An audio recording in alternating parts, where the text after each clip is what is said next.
Zootopia 2 has come home to Disney+. Let's go!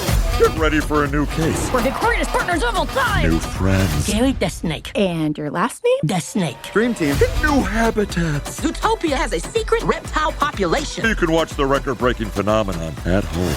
Zootopia 2, now available on Disney+, rated PG. And right now you can get Disney Plus and Hulu for just $4.99 a month for 3 months with a special limited time offer. Ends March 24th. After 3 months, plan auto-renews at $12.99 a month. Terms apply.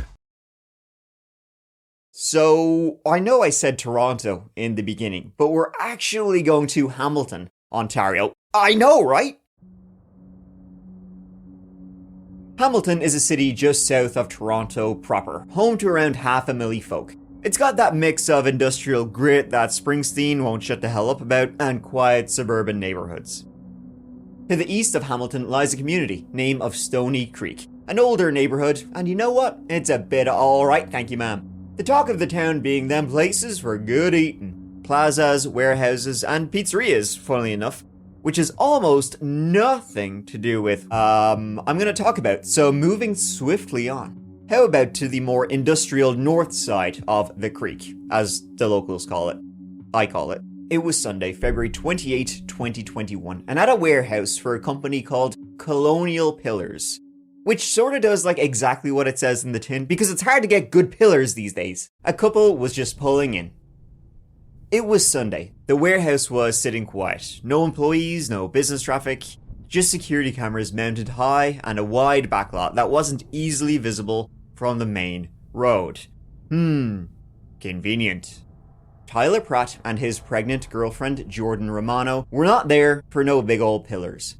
They were there to meet someone. Tyler was to look at some property for an investment business, and he was there to meet his friend. In fact, Tyler and Jordan were even bringing pizza to share at this meeting with their friends.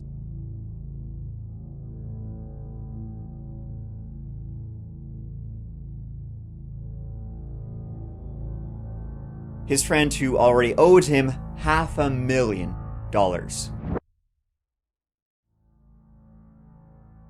The couple arrived at 5:25 p.m. and pulled into the rear of the property, away from the cameras. They were supposed to look at a potential investment opportunity, and then head to dinner all together afterwards. It was casual. Business mixed with friendship. That kind of thing. But there was a tension under the surface, relating to a hefty amount of money being owed. Money that was being requested back, but there was neither hide nor hair of that money. What happened over the following 30 minutes is sort of a mystery still. But those 30 ended, with Tyler being shot 6 times and his pregnant girlfriend Jordan being shot once in the heart, leaving both of them to bleed out on the ground as their car was stolen. The killers, both of them, drove past the scene numerous times to make sure the job was done. However, on their final trip by, they saw that Jordan was missing. A passerby had seen Jordan crawling towards the road and went for help. Hamilton police say the shooting happened at around 7 o'clock yesterday evening, here around this business on Arvin Avenue near Millen Road in Stony Creek. It's a busy road and an industrial area. Staff Sergeant Jim Callender says someone saw an injured woman near the front of the business and called police. Upon further investigation, the Hamilton Police Service then located a male who was deceased at the scene, just to the rear of that premise there. Police arrived to the scene 2 hours after Tyler and Jordan first did. Tyler was already dead. Jordan almost, and she would lose the baby she was 13 weeks pregnant with. Man who was killed. It's my understanding right now that he was in the process of moving from British Columbia here to the Greater Toronto area. Callender says the 26-year-old injured woman is in serious condition. Police are looking for a newer model white Land Rover SUV. And we believe that vehicle likely has some body damage to it. In the lower kind of panel area to it. Just from the evidence at the scene, that's what we believe. Police are asking drivers with dash cameras who were in the area from 7 to 7:20 last night to contact investigators. The motive behind this shooting is still unknown. Now, Jordan surviving hadn't been part of the plan because, as you can imagine, after life-saving surgery and 3 days in a coma, she awoke and was able to tell who had attempted to kill her, killed her unborn baby, and killed her boyfriend.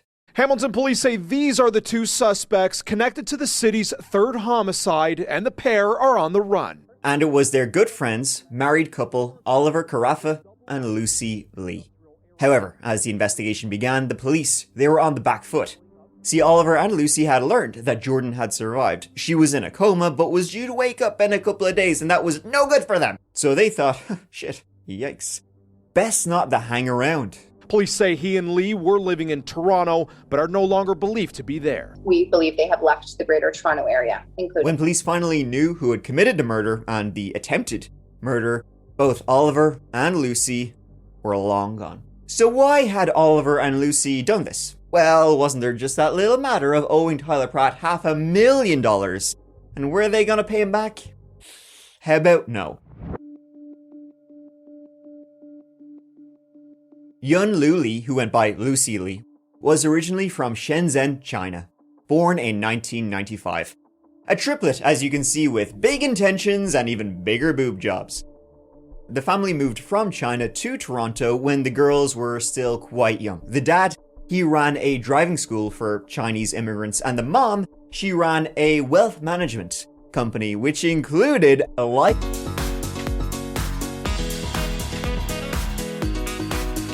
Also been a while, good to see you. Her mom, Winnie Lau, would become a prominent business person, not only in Toronto, but also back in China, rubbing elbows with the elite. Her main gig, right, was selling 20-year life insurance policies that allowed clients, once they paid the initial premium in Canada, to move money overseas without the tax man getting a little taste of Rooney. And it all turned out pretty successful. Lucy and her sisters, they had a very affluent life growing up. Much needed, because plastic surgery ain't cheap, and you got 3 of them motherfuckers wanting to be TikTokers. Sibling anthem check! Hi, I am the oldest, I'm the leader of the pack, and all my other siblings just be riding off my back. I'm basically the parent, I keep everyone in line. I've never had a hand-me-down, my shoes they always shine. Ooh, you can look at the clouds, you can look at the sun. I'm not sure if they're robots or just like the look. Lucy Lee would later say, growing up, that her own mother, she was one of them tiger moms, which, is a phrase usually related to Asian parents having high expectations and being quite strict with their kids. And Lucy fulfilled those high expectations for a bit, selling life insurance policies. I don't know where this is going, but I'm excited. And at the same time, Lucy and her sisters, Jane and Caitlin, they're also running an Instagram and a TikTok. Holy monkey! We're back! New outfit. New outfit. It was a quick change and now we're back. Sorry, fellas, just gonna pixelate that so YouTube doesn't execute me for showing two mucho grande tatarinos. Their Instagram and TikTok got semi-successful, which made him a little bit of change from sponsored posts and all of that. It's all gone now, but there are still a good few photos online. Some slightly not safe for work. Though they never whip those puppies out. Good to know that if we ever run out of fossil fuels, there's enough plastic in them to keep us going for a while. I'm Jane, this is Caitlin, and this is Lucy. Guess who's the oldest? We'll give you guys 5 seconds. Guys, we look the same. How are they gonna guess who's oldest? The reason Lucy and her younger triplets started this up was that Lucy was struggling to sell life insurance policies, attract big clients, and thought she needed more life experience. And so, the 3 of them took a break from work, with Mom saying, okie dokie, here's $5,000 a month. You can take 2 years off work and find yourself. $5,000 a month from Mommy? I mean, I'd find the shit out of myself for that much. I mean, that's a pretty good deal though for like sitting around, looking flash on social media. I mean, it doesn't get any better than that. That's $5,000 from a demanding, high-achieving mom. $5,000 to sit around and do absolutely fucking nothing.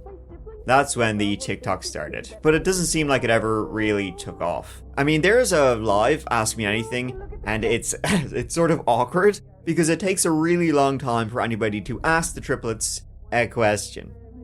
Guys, we want questions. We like questions. Others joined. What? Any questions? No, not yet. No. Tell them where you're from. We're from Toronto. Lucy never went back to work though. When Mommy wasn't paying for her stuff, her future husband Oliver was. And speaking of, now it was in school that Lucy met her future husband Oliver Karafa. Oliver was also an immigrant, like Lucy, from Slovakia, moving to Canada with his family come 2001. And he was no bueno from the get-go. So Oliver and Lucy, they dated in school before they actually ended up breaking up because Oliver, he wanted a little piece of Lucy pie. She said no, so Oliver then just went and slept with one of her best friends. I don't know what to tell you. When he turned 19 years of age, this was in 2012, Oliver crashed his car.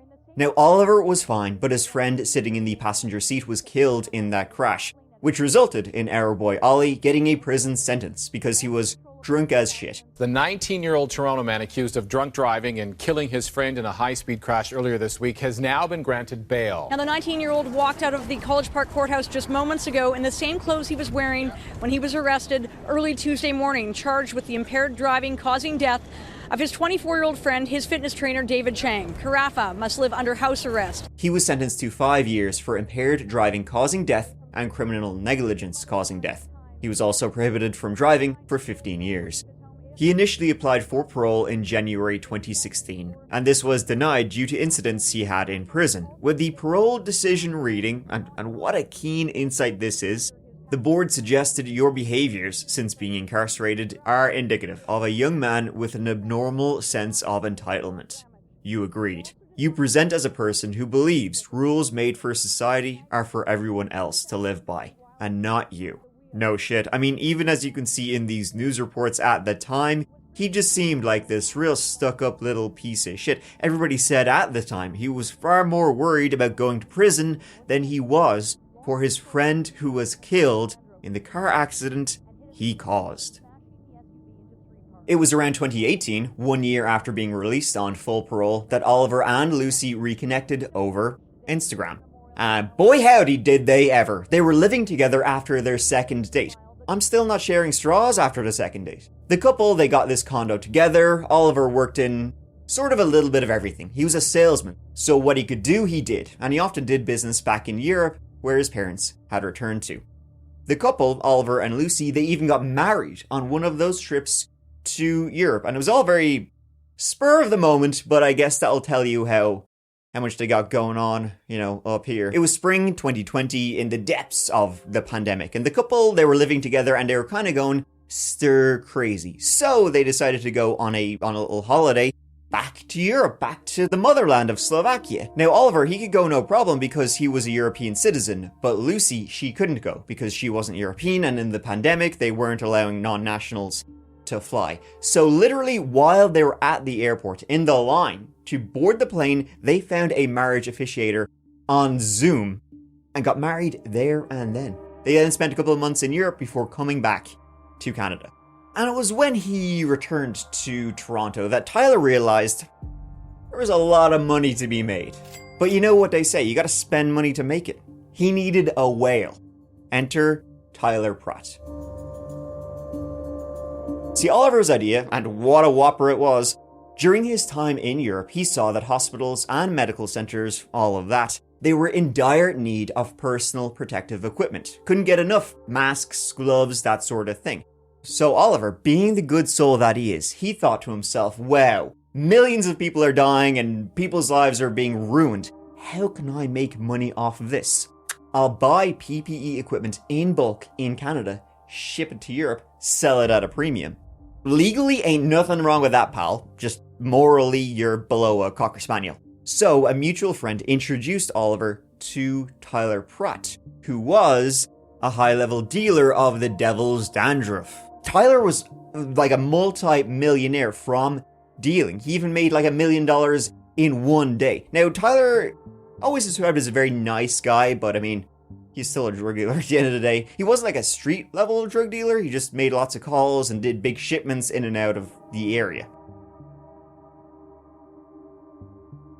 Tyler was originally from Vancouver, having 2 kids there, but had recently moved to Toronto with his pregnant stripper girlfriend, Jordan Romano. Tyler seemed to be scarier than he actually was. He came from a large and loving family in BC. He coached kids hockey. And along with selling the devil's lettuce and dandruff and all those other devil's body parts, he had a diamond company and a wellness supplement company. But his real income, those good old nose clams.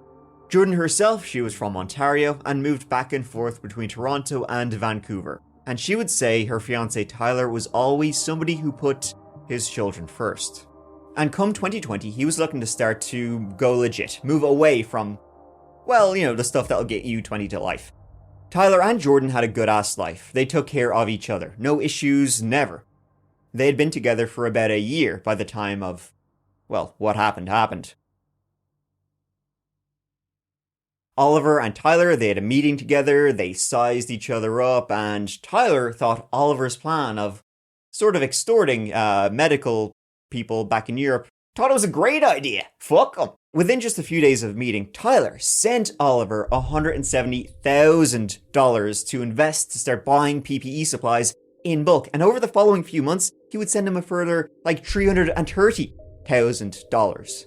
Oliver and Tyler, they kept in touch. They became best friends forever. They started hanging outside of doing business deals together. They ate poutine together. They went to Tim Hortons together. They went to Leafs games together. I'm running out of Canadian things. They bought each other gifts. They talked about opening DAC clubs together. They had a beautiful, blossoming business relationship together. Tyler Pratt and Oliver Karafa. Not just a business relationship, a personal relationship.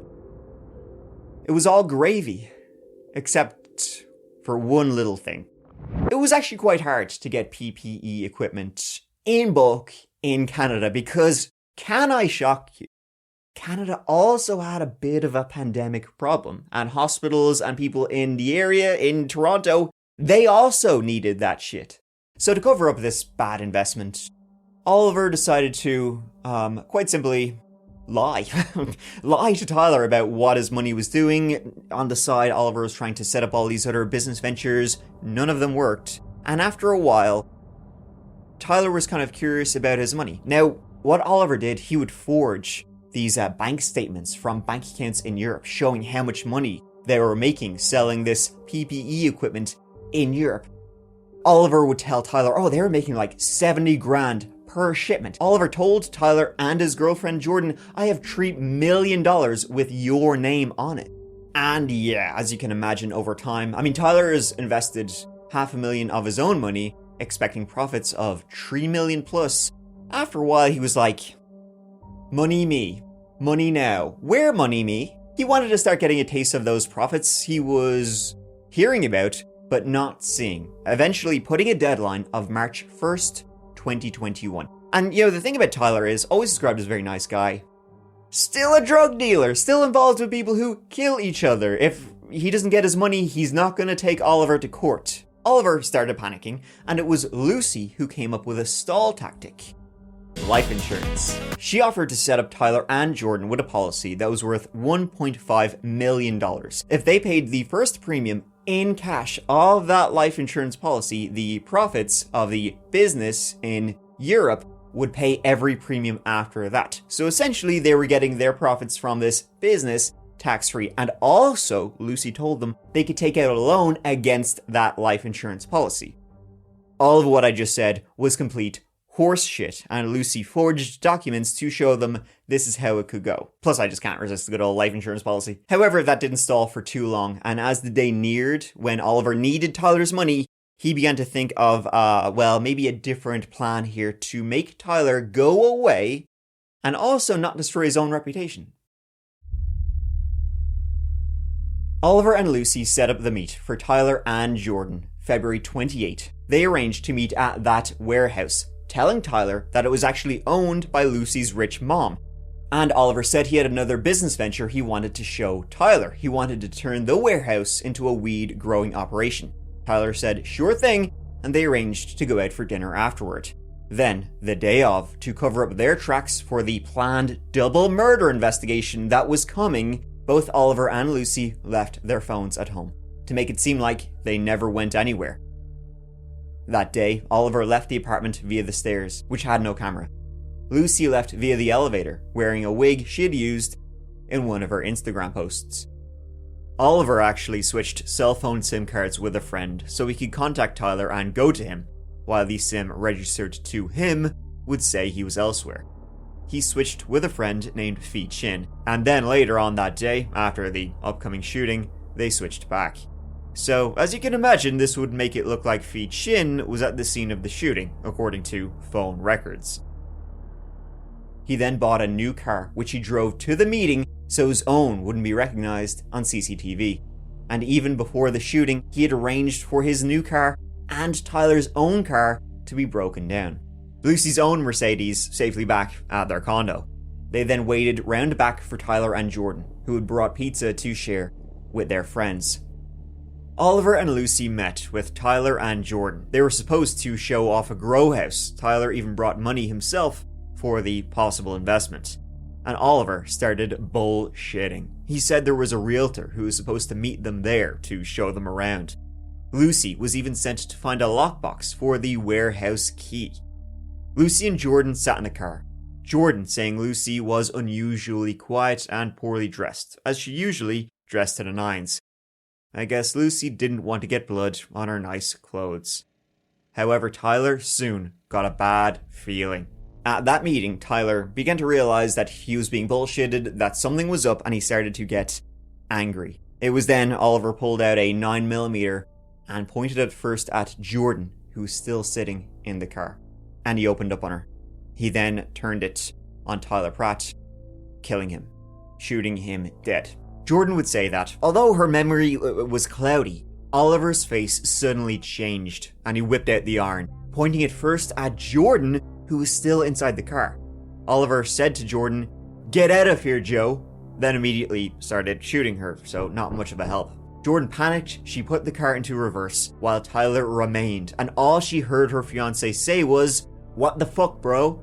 Then Jordan says she blacked out. Next thing she remembered was Oliver dragging her out of the car and dumping her on the ice-cold pavement. Oliver and Lucy took their phones, they dragged Jordan out of the car, stole their car, and off they went, later abandoning both Tyler's car and their own newly bought car. They returned to the scene a few times, the final time noticing that Jordan was no longer there. Jordan hadn't been killed, she'd crawled to safety, and the cops were coming. Now Oliver and Lucy realised they were supremely screwed and made plans to leave Canada. They knew they had to run.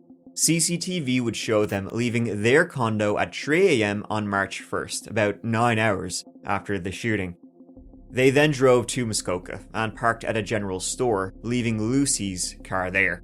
They stayed at this general store for a few hours till it opened at around 7 AM. The couple then soon went in, used the restroom to buy some drinks and some snacks, and the staff remembered this good-looking couple, this guy with brown hair, this Asian woman, and then they left once again. Employees at this store would later find a garbage bag. Inside was a blonde wig, bloody clothing, and 49mm bullets. Oliver and Lucy arranged for a taxi to take them to Toronto. They then got a subway to Union Station, and from there travelled up to Montreal, where they sat in silence as a bus brought them to the airport. They arrived at 4:40 PM. They boarded a flight to Germany that connected them on to Prague. Lucy carrying nothing. Oliver a bag filled with about $17,000. That was money that belonged to Tyler Pratt. He had brought that for the business venture Oliver was showing him. Instead, he was shot dead. In the meantime, the police were trying to solve this shooting. They initially arrested Oliver's friend, Fei Chin, as his phone said he was there. But he was able to explain that Oliver had switched SIM cards with him earlier on that day. Something I'm sure he was very appreciative of. It was 3 days after that Jordan woke from her coma and could identify who had shot them, Oliver Karafa and Lucy Lee. By March 4th, warrants and public announcements were issued for their arrest. Lou Lee, 25 years old, are both wanted on the charges of first-degree murder and attempted murder. The warrants are related to a double shooting in this industrial area of Stony Creek Sunday night. An investigator posted an appeal to social media today but was not available for questions. We believe that Karafa and Lee are aware that they are wanted in relation to the incident and are actively evading police.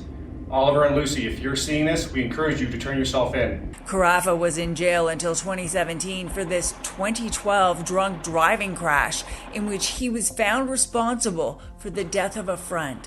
According to the Hamilton Spectator, he is originally from Slovakia in Eastern Europe, and his parents returned to live there.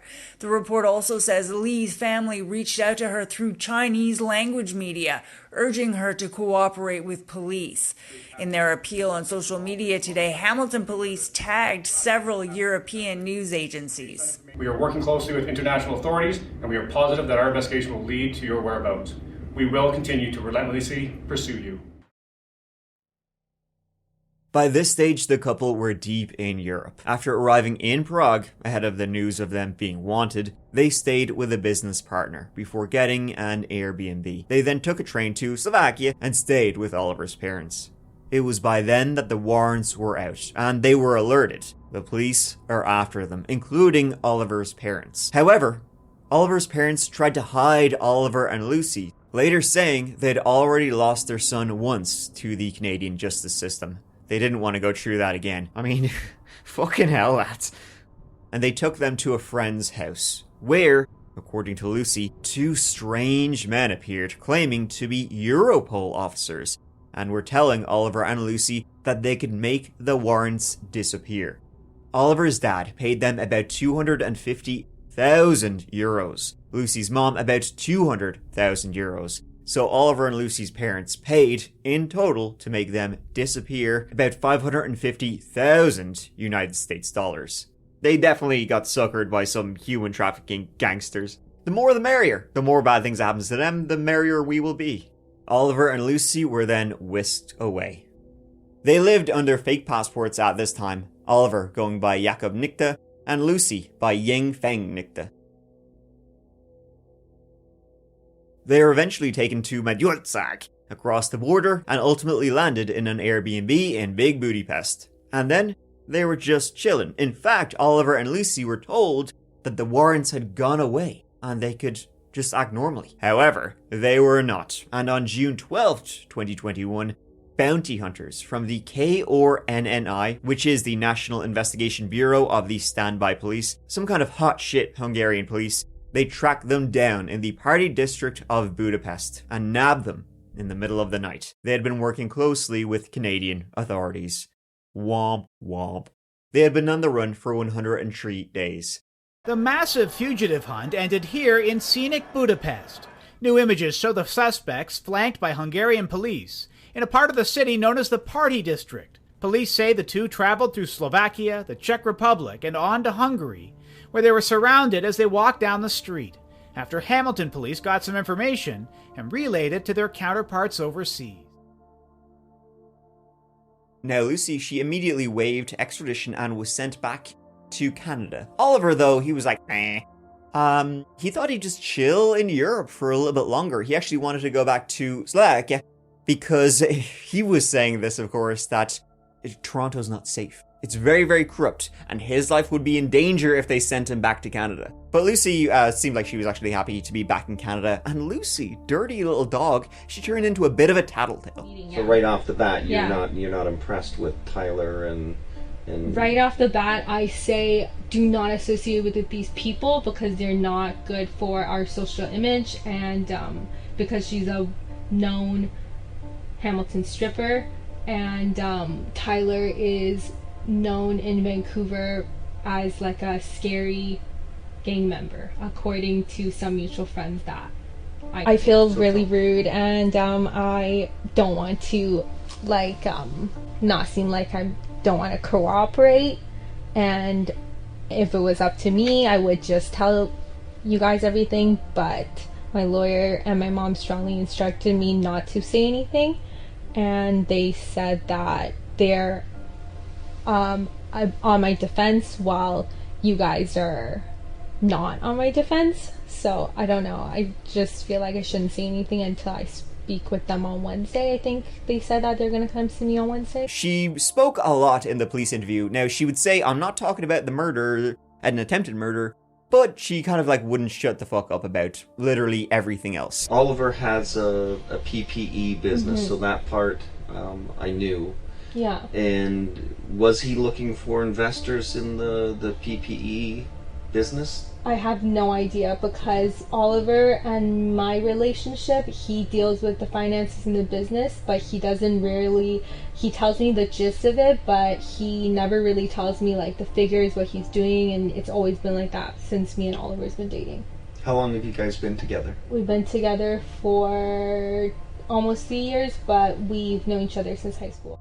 She was complaining that when she was extradited from Hungary back to Canada, she had to fly economy, like a pleb, rather than the first class she was usually used to. Flying coach was a little out, a little bit. And I feel really bad for the officers that had to come to get me because they have so many stopovers. And I feel like I really inconvenienced them. Well, I'll tell you what. They got to spend a couple of days. They were our service was good enough to, because they had to go. There's only so many flights, so they had to be there. I think a day or two before they met with you. Yeah. And our service allowed them to take some annual leave time, and they got to spend some time seeing the city and seeing the sights. And I had a chance to talk to both of them for 5 or 10 minutes, and they weren't inconvenient, so you don't worry about that. They're me and my mom was really concerned about that, and we offered Interpol to tell them that we'll fly them private, but Interpol declined the offer. Yeah, we can't accept things from things like that. We have to do things. We have to follow the rules.